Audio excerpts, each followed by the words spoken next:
Physical properties of alcohol. तो सबसे पहले जो बॉइलिंग पॉइंट होता है एल्कोहल के, वो अपने रिस्पेक्टिव हाइड्रोकार्बन से ज्यादा ही होते हैं।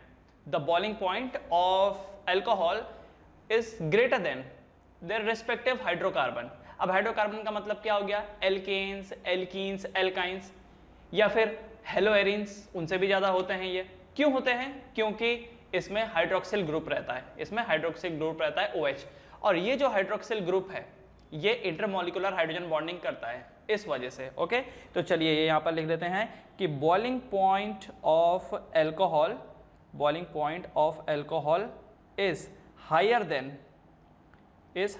देन अदर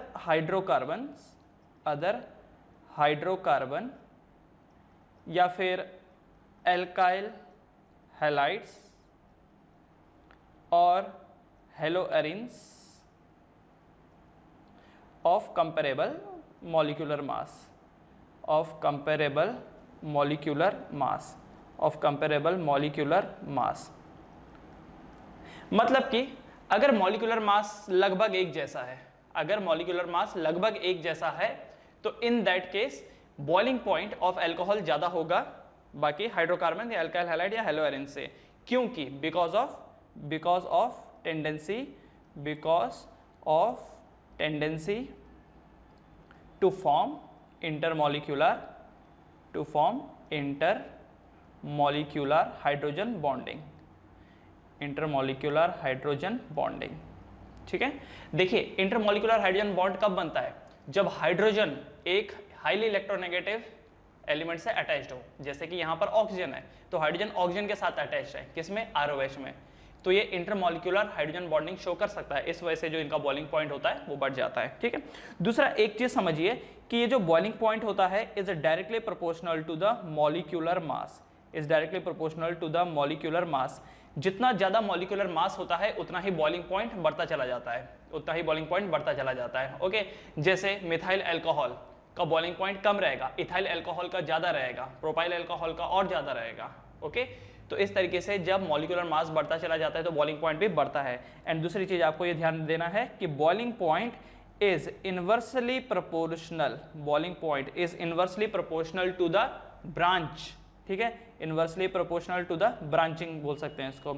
मतलब कि आपके पास एक अल्कोहल है जो स्ट्रेट लाइन वाला है और एक अल्कोहल है जो ब्रांच्ड वाला है। जैसे कि एग्जांपल के लिए ये देखिए, let's say this CH3 CH2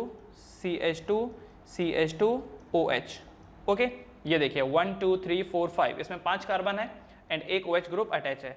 and दूसरा देखिए, एंड इसी चीज को देखो मैं यहाँ पर ऐसा लिख रहा हूँ CH3, यहाँ पर C, दिस इज CH3, यहाँ से ये CH3, यहाँ से ये OH। और अच्छा एक काम कर लेते हैं, यहाँ पर ना एक OH, यहाँ पर एक कम कर देता हूँ मैं। ठीक है, अब ये देखिए 1 2 3 4 कार्बन, यहाँ पर भी देखिए 4 कार्बन, दोनों की जगह दोनों पे देखिए 4 कार्बन है और यहाँ पर भी 4 कार्बन है।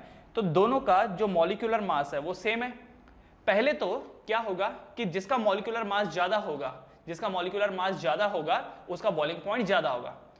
लेकिन अगर मॉलिक्यूलर मास सेम है तो इन दैट केस आपको ब्रांचेस चेक करनी है। अब यहां पर आप नोटिस करिए कि ये एक लॉन्ग चेन स्ट्रक्चर है, this is a long chain structure, जबकि ये एक ब्रांच स्ट्रक्चर है। तो ब्रांच स्ट्रक्चर मतलब एक्चुअली है क्या? ये थोड़ा गोल गोल टाइप का है। इस वजह से क्या होता है कि ये जो सेकंड केस है, सेकंड केस का बॉइलिंग पॉइंट कम हो जाता है। जब ब्रांचिंग ज्यादा होती है तो बॉइलिंग पॉइंट कम हो जाता है। क्यों? क्योंकि आपस में जो इंटरेक्शन है वो कम हो जाता है। जरा नोट करिए इस चीज को। अगर मान लीजिए ये एक स्ट्रक्चर आपको दिखाई दे और इसी के साथ में ये एक दूसरा स्ट्रक्चर है, अगर ये आपस में चिपकेंगे तो इनको देख रहे हो इतना एरिया मिल रहा है चिपकने का। ठीक है, देख रहे हो इतना एरिया मिल रहा है। अब यही चीज अगर दो स्ट्रक्चर ऐसे हो जो गोल गोल हो तो इनको चिपकने के लिए देखो इतना सा ही पार्ट मिल रहा है। ये देख रहे हो, ये सिर्फ एक जॉइंट मिल रहा है, एक मामूली सा। इसके बारे में हम लोग पिछले हेलो एल्केन्स में भी डिस्कस कर चुके हैं। तो याद रखिए जितना ज्यादा ब्रांचिंग होता है ना, जितना ज्यादा ब्रांचिंग होता है उतना ही एक मॉलिक्यूल का इंटरेक्शन दूसरे मॉलिक्यूल के साथ घट जाता है, जिसकी वजह से बॉइलिंग पॉइंट डिक्रीज हो जाता है। पहले लेवल पे आपको मॉलिक्यूलर मास देखना है। ठीक है, जैसे मिथाइल अल्कोहल से ज्यादा बॉइलिंग पॉइंट किसका होगा? इथाइल अल्कोहल का। Why? Because of molecular mass. पहले मॉलिक्यूलर मास देखना है, मॉलिक्यूलर मास अगर सेम है तब आपको ब्रांचिंग चेक करनी है, तब आपको ब्रांचिंग चेक करनी है। ओके, तो ये एक बात हो गई। उसके बाद ये जो होते हैं alcohol, alcohol are soluble in water, alcohol are soluble in water. Why alcohol are soluble in water, ऐसा क्यों? ऐसा इसके लिए again because of tendency to form hydrogen bond with water. देखिए जो वाटर होता है, वाटर का आपस में ही इंटरमॉलिक्यूलर हाइड्रोजन बॉन्डिंग वो रखता है, एल्कोहल भी रखते हैं। तो इस हिसाब से ये जो दोनों हैं ये आप समझ लीजिए कि एक ही नेचर शो करते हैं। तो पानी को जब आप अल्कोहल में डालेंगे या अल्कोहल को पानी में डालेंगे तो आपस में घुल जाएंगे। तो अगेन इसका रीजन भी क्या है? Due to formation of intermolecular, due to formation of intermolecular hydrogen bonding, intermolecular hydrogen bonding.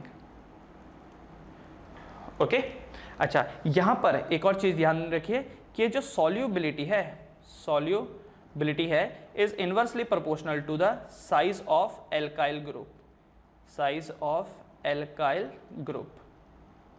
देखिए जो अल्कोहल हम बताते हैं, अल्कोहल का जनरल फॉर्मूला क्या होता है? ROH होता है, जिसमें से ये जो R है, this R is alkyl group, ये जो R है ये एल्काइल ग्रुप है, एंड ये जो OH है this is hydroxyl group, this is hydroxyl group. अब ये R ग्रुप जितना बढ़ेगा, R ग्रुप जितना बढ़ेगा उतना ही सॉल्युबिलिटी कम होगी, क्योंकि ये जो R ग्रुप है ये नॉन पोलर ग्रुप है। आप ध्यान दीजिएगा यहां पर जरा कि ये जो R ग्रुप है इसका जो नेचर होता है वो नॉन पोलर टाइप का होता है, जबकि OH का पोलर नेचर होता है। OH ग्रुप जो है वो पोलर है, व्हाई? क्योंकि ऑक्सीजन ज्यादा इलेक्ट्रोनेगेटिव है, ऑक्सीजन ज्यादा इलेक्ट्रोनेगेटिव है, राइट? इस वजह से ये जो OH ग्रुप है ये पोलर टाइप का रहता है, जबकि R नॉन पोलर कैटेगरी का रहता है। तो अगर नॉन पोलर का पार्ट बढ़ेगा, नॉन पोलर का कंट्रीब्यूशन बढ़ेगा, तो इन दैट केस जो सॉल्युबिलिटी है वो कम हो जाएगी, क्योंकि अगर पानी में किसी चीज को घोलना है तो पानी का नेचर पोलर है, उस ऑब्जेक्ट का भी नेचर पोलर होना चाहिए जिसको आप घोल रहे हो। अब जैसे जैसे करके R बढ़ेगा, एल्काइल ग्रुप बढ़ेगा, वैसे वैसे करके जो सॉल्युबिलिटी है वो कम कम कम होती चली जाएगी, क्योंकि R ग्रुप के बढ़ जाने से नॉन पोलर नेचर बढ़ जाता है, और नॉन पोलर नेचर बढ़ेगा तो फिर उसके अंदर पानी के अंदर घुलना मुश्किल हो जाएगा। मतलब कि मिथेनॉल से ज्यादा सॉल्युबल कौन है? इथेनॉल। इथेनॉल से आई मीन टू से उल्टा बोल दिया मैंने, मिथेनॉल ज्यादा सॉल्युबल है, इथेनॉल थोड़ा कम सॉल्युबल है, प्रोपेनॉल और कम सॉल्युबल है। तो इस वे में इनका ऑर्डर चलेगा, ठीक है? तो ये चीज आप लोग समझ गए होंगे। These were all physical properties of alcohol.